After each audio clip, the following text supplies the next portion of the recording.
오늘은 고립의 함정이라는 제목으로 함께 말씀을 나누고자 합니다. 오늘 본문에서 욥은 이제 자신의 현실의 고통을 집중적으로 토로하고 있는 것을 볼 수 있습니다. 본문에서 말하고 있는 욥의 이 탄식이 뭘까요? 고통의 이 탄식이 뭐겠습니까?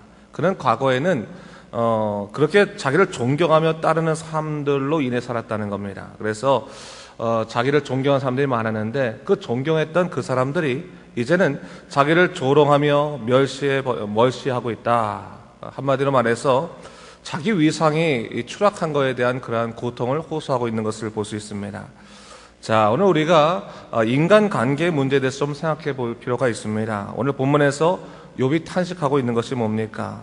과거에는 언제나 자신이 사람들에게 쓸모 있는 자였고 존경받는 자였는데 어느 한순간에 자기가 세상에 비천한 자에게도 무시를 당하는 그런 쓸모없는 자가 되었다라고 하는 어떻게 보면 인간관계의 허무성에 대해서 그가 이야기하고 있는 것을 볼 수 있습니다.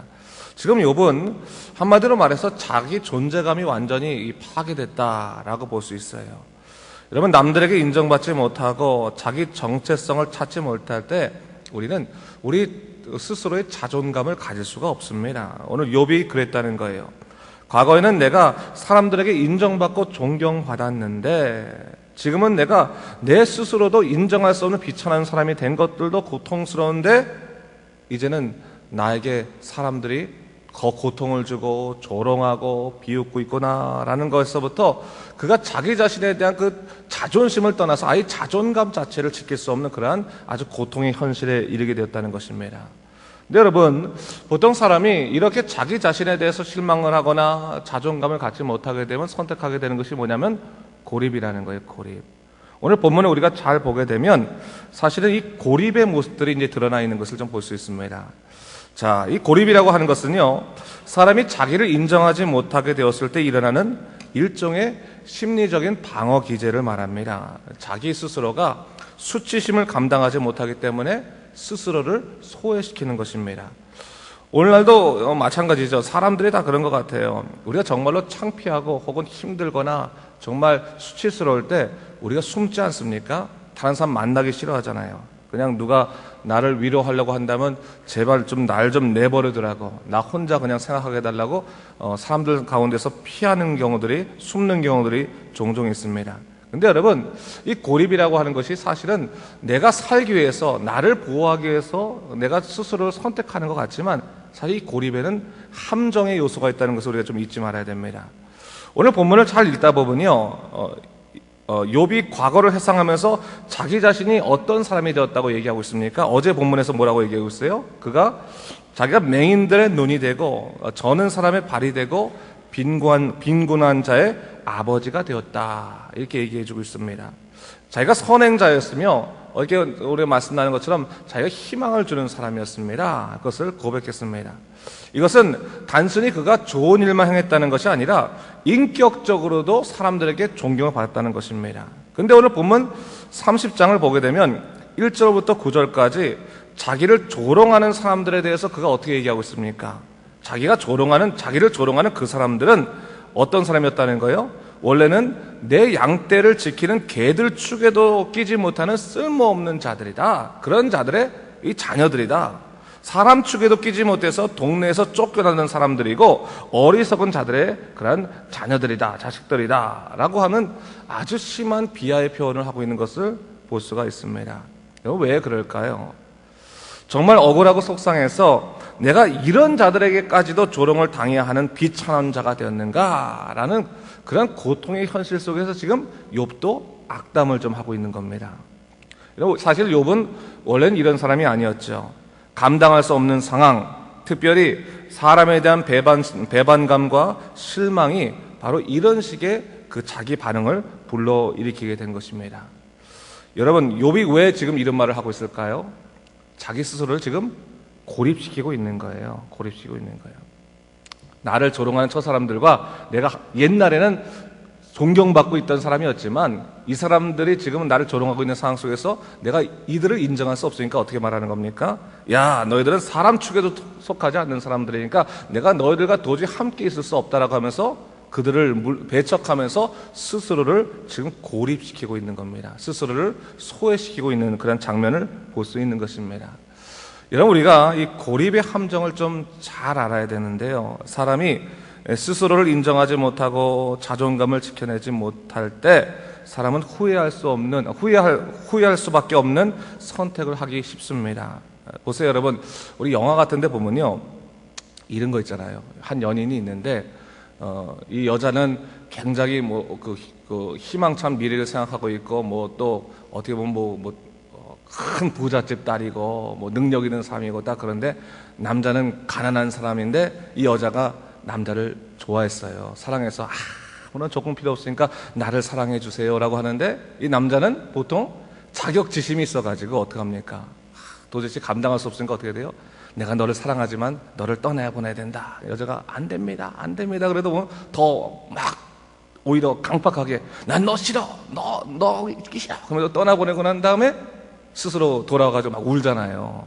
드라마 한 번도 안 보셨어요? 처음 듣는 얘기처럼 다 얘기하죠.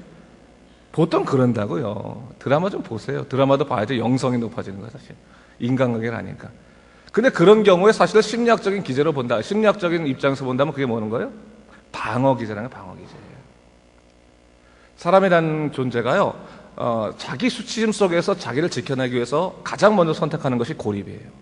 그러니까 우리가 어떤 문제가 생기면 사실은 항상 뭡니까? 자기 자신을 거기서 빼낼 생각을 하잖아요. 떠나거나 아니면 빼내거나 아니면 모든 걸 중지하거나 하는 고립을 선택하는 것이 있는데, 그것은 인간이 갖고 있는 방어 기제라는 거예요. 스스로를 보호하기 위해서 만드는 저절로 생겨나는 그런 메커니즘 중에 하나라는 거예요. 우리의 방어 기제 중에 하나라는 거예요. 근데 오늘 이런 스스로를 지키기 위해서 자연스럽게 일어나는 고립이라고 하는 것이 사실은 그로 말미암아 좋은 인생으로 살아가게 하는 것이 아니라 오히려 그가 세상 속에서 오히려 더 비참하게 만들고 고통스럽게 만들고 자기 자신을 철저하게 어떻게 보면 그 비참한 존재로 스스로를 만들어버리는 그러한 상황으로 몰고 간다라는 것을 우리가 좀 이해할 필요가 있는 것입니다. 저는 오늘 우리 본문을 좀 읽으면서요, 우리가 발견할 수 있는 교훈이 좀 여러 가지 차원이 있죠. 오늘 본문을 읽으면서 다른 사람에게 상처를 주지 말자, 그들을 품어 안자. 내가 어저께 그 생명의 삶 보니까 그런 부분들도 얘기합니다. 그런데 제가 좀 여러분들에게 얘기하고 싶은 건 뭐냐면, 우리가 어떠한 환경과 어려움들 속에서 자기 자신을 좀 지켜내는 법을 좀 알아야 됩니다. 그러면 우리가 마음 가는 대로 우리 스스로 인생이 길이 따라가게 되면요, 거기에는 헤어나오지 못한 늪이 빠지는 거예요. 항상 제가 말한 거지만 우리 인생에 있어서 가장 무서운 늪은 자기 자신이에요. 자기 자신. 자기 자신의 생각 속에 빠진다든지 자기 자신의 감정에 빠진다든지 그런 자기 자신의 늪에 빠지게 되면 다른 사람들이 보이지 않고 자기 자신만 피해자가 될 때가 참 많이 있습니다. 오늘 이 고립도 마찬가지예요. 내가 정말로 사람들이 싫어서 난 진짜 혼자 사고 싶다, 나는 좀 내 혼자서 뭐든 하고 싶다라고 선택했지만 나중에는 어떻게 되냐면 자기 혼자 있는 자기를 스스로 인정하지 못해서 굉장한 심리적인 그 고통을 경험할 수밖에 없게 되는 것입니다. 여러분, 우리가 오늘 본문을 읽으면서도 욥이 그랬다는 거죠. 욥이 자기 자신의 그 현실을 바라보게 되면서 너무 고통스러우니까 내 이런 사람들과 어찌 같이 있을 수 있으랴 하면서 자기를 소외시키고 있는 과정이 있는데, 여러분 어떻게 보면 이것은 절대로 사실은 우리에게 영적으로 회복을 이끌어내지 못합니다. 사실 욥기 끝에도 욥이 스스로 회복하는 것보다는 뭡니까? 하나님이 그에게 찾아가서 회복해 주시는 것을 사실 볼 수 있죠. 인간의 철저한 한계를 보여주고 있는 것이 사실 욥기라고 하는 책입니다. 여러분, 우리가 고립의 함정에 빠지기에 앞서서 우리가 다시 한번 우리를 돌아올 필요가 있는데요. 여러분, 우리가 때때로 고립이 필요할 때가 있죠. 때로는 너무나 어지럽고 있을 때 내가 좀 잠깐 홀로 있어야겠다라고 하면서 내가 고립을 선택할 때가 있습니다. 근데 고립을 할 때 조심할 게 뭐냐면, 사람들로부터 나를 잠시 띄워놓는 것과 하나님으로부터 나를 띄워놓는 것은 다른 거거든요. 근데 사실 대부분의 사람들이 사람으로부터 자기를 띄워낼 때 하나님으로부터도 자기를 띄워냅니다. 스스로를 핍박하고 학대하고 비하하는 쪽으로 자기를 몰고 간다는 거예요. 여러분, 우리가 잘 알아야 할 것이 뭐냐면, 믿음의 사람들은 때때로 어떤 상황이 복잡해서 잠시 자기가 홀로 떨어져 있어야 될 시간을 구할 때는 어떠한 시간만 필요한 거냐면, 영적으로 하나님과 깊은 대화를 하기 위해서 하나님을 찾을 때 그 고독의 순간일 때만 필요한 겁니다. 그걸 아셔야 되는 거예요. 다시 말해 삶과 대화가 잘 안 통하나 어려울 때는 더 어디에 집중해야 되는 거예요? 믿음 생활에 집중해야 되는 겁니다. 하나님께 나와서 기도하고 말씀을 보면서 그 말씀 가운데서 하나님께서 나를 회복해달라고 기도하면서 다시금 하나님 안에서 나의 그 존재를 찾고 그 존재감 속에서 다시금 우리가 믿음으로 걸어갈 수 있어야 되는 것입니다. 여러분, 성경에서요 하나님께서 끝없이 우리에게 주시는 말씀들이 있어요. 너는 택하신 족속의 왕같은 제사장이라, 하나님께서 이제만 하면 너는 나의 택한 사람이라, 내가 너 이름을 아노라, 쭉 말씀하시지 않습니까? 그 이유 중에 하나가 뭐냐면 우리 스스로가 상황의 고통 때문에 스스로 하나님으로부터도 버림받음을 선택하려고 할 때 하나님께서는 그것을 방지시키시는 것이죠. 세상이 너를 버린다 할지라도, 아니 너 스스로 너를 버린다 할지라도 나는 너를 버리지 않는다. 너는 내가 택한 사람이다. 너는 왕같은 제사장이다. 그렇게 말씀하시면서 우리를 붙잡고 계시는 거예요. 여러분, 하나님의 사람들은 정말로 힘이 들고 고통스럽다 할지라도 적어도 하나님을 보기 위해서는 안 되는 거예요. 오히려 하나님을 붙들고, 하나님, 제가 세상 가운데 인간관계 속에서 굉장히 허무감을 느끼고 배반심을 느끼고 참 고통을 받습니다. 그러나 나를 배반하지 아니하시고 나를 붙드시고 온전히 나를 인도하시는 분은 오직 하나님밖에 없다는 것을 내가 고백합니다. 주여 나를 인도하여 주시옵소서라고 하면서 오히려 하나님을 붙들 수 있을 때 우리는 그 고립의 함정에서부터 나올 수 있게 되는 거예요. 자기 생각 속에서는 사실 더 문제가 있을 수 있다는 겁니다. 아울러서 제가 여러분들에게 좀 권고할 수 있는 것은, 여러분 고립의 유혹을 받을 때 세상 친구들을 찾아다니지 마십시오. 여러분, 내가 답답할 때 세상 친구들을 통해서 위로받으려고 하면요, 그 친구들이 우리를 위로해 주지 않습니다. 말하다 보면 오히려 이 욥의 친구들보다도 더 쓴 말을 할 때가 있고 더 상처를 경험할 때 있습니다. 그럴 때는 뭡니까? 정말로 나에게 참 위로를 줄 수 있는 영적인 멘토를 찾아가는 게 중요한 거예요. 영적인 멘토를 찾아가요. 그래서 나를 위해 기도해 줄 수 있는 영적인 사람들을 좀 찾아서, 그것이 목회자가 될 수도 있고 내 주위에 있는 기도하는 사람이 될 수도 있습니다. 그와 더불어서 함께 기도하면서 이겨낼 수 있는 것이 중요한 거예요. 중보기도의 위력이라는 것은 참 대단합니다. 때때로 내가 기도할 수 없을 때 정말로 기도하는 분들에게 기도를 좀 부탁하십시오. 내가 정말로 힘들어서 마음이 어지러워서 아무것도 할 수 없을 때, 제가 지금 기도할 수 있는 능력도 없습니다. 힘도 없습니다. 저를 좀 기도해 주십시오 라고 해서 그 기도 부탁을 좀 하십시오. 그 기도 부탁을 할 때 전 틀림없이 생각할 것은 성령께서 우리의 마음을 아시기 때문에 성령께서 동일하게 우리의 기도 제목을 받으시는 거예요.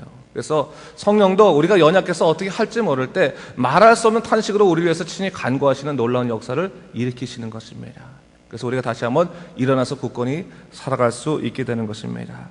다시 한번 오늘 여러분 이 말씀들을 잘 읽어보면서요, 고립의 현신들을 좀 잘 봤으면 좋겠어요. 욥이 이만큼 지금 어떻게 보면 쓴말을 지금 뱉고 있는 거거든요. 쓴뿌리예요. 사실 이게 쓴뿌리. 상처들은 마음의 쓴뿌리를 내기 쉽습니다. 그럴 때 정말로 하나님을 붙들고, 하나님께서만 나의 마음을 위로하실 분이십니다. 주께서 나를 위로하시고 인도하여 달라고 기도하시면서 다시금 영적으로 하나님 안에서 여러분들의 길을 찾으시 바랍니다. 절대로 힘들 때 사람에게서부터 고립할 때 하나님으로부터도 고립되려고 하는 그러한 영적인 유혹들을 여러분 인정해서는 안 되는 거예요. 인정하지 마시고 오히려 더욱더 하나님께 붙들고 기도하면서 주의 놀라우신 역사를 경험한 여러분 되시기 바랍니다. 마지막 한 가지만 더 얘기한다면, 요 정리해서, 여러분 우물을 파는 방법이 두 가지가 있죠. 하나는 우물이 메말랐을 때, 그러니까 메마른 우물 앞에서 파는 방법이 두 가지가 있는데, 하나는 다른 곳에 가서 다른 쪽에 우물을 파는 걸 수도 있지만, 또 하나 방법 중에 하나가 뭡니까? 우물을 더 깊게 파는 방법이 있습니다. 그 우물을 더 땅을 깊게 파서 거기서부터 물이 나오는 경우도 있습니다. 여러분 때때로 여기 우물이 안 나오네, 그럼 절로 가야겠지, 여기를 왔다 갔다 하다가 시간 다 버립니다. 우물이 메말랐다 생각할 때는 더욱더 우물을 깊게 팔 수 있는, 땅을 깊게 팔 수 있는 그런 의지적인 모습들도 우리 안에 있어야 되는 겁니다. 그런 것을 붙들고, 하나님 붙들고 믿음 안에서 여러분 더욱더 주님 안에서 여러분을 지키시고 능력 가운데 살아가신 여러분 되시길 주님의 이름으로 축원합니다. 기도하겠습니다. 주 하나님 아버지 감사합니다. 이 아침에 욥의 현실들을 보면서 다시 한번 우리가 고립의 무서움을 좀 생각해 보게 됩니다. 때로는 우리가 인생을 살아갈 때 사람들과 너무나 살아가기 힘들어서 스스로 고립시키고 싶을 때, 때때로는 하나님에게로부터 고립되고자 하는 그런 유혹들이 있음을 깨닫습니다. 주 하나님 아버지, 아닙니다. 오직 하나님은 나의 구주시고 나의 모든 것 되시고 나를 인도하시는 분이십니다. 주님, 오히려 주님 붙들고 영적으로 회복될 수 있도록 인도하여 주시고 우물을 깊게 파서 하나님의 주시는 영의 물을 마실 수 있도록 주여 인도하여 주시옵소서. 감사드리며 예수님 이름으로 기도드립니다. 아멘.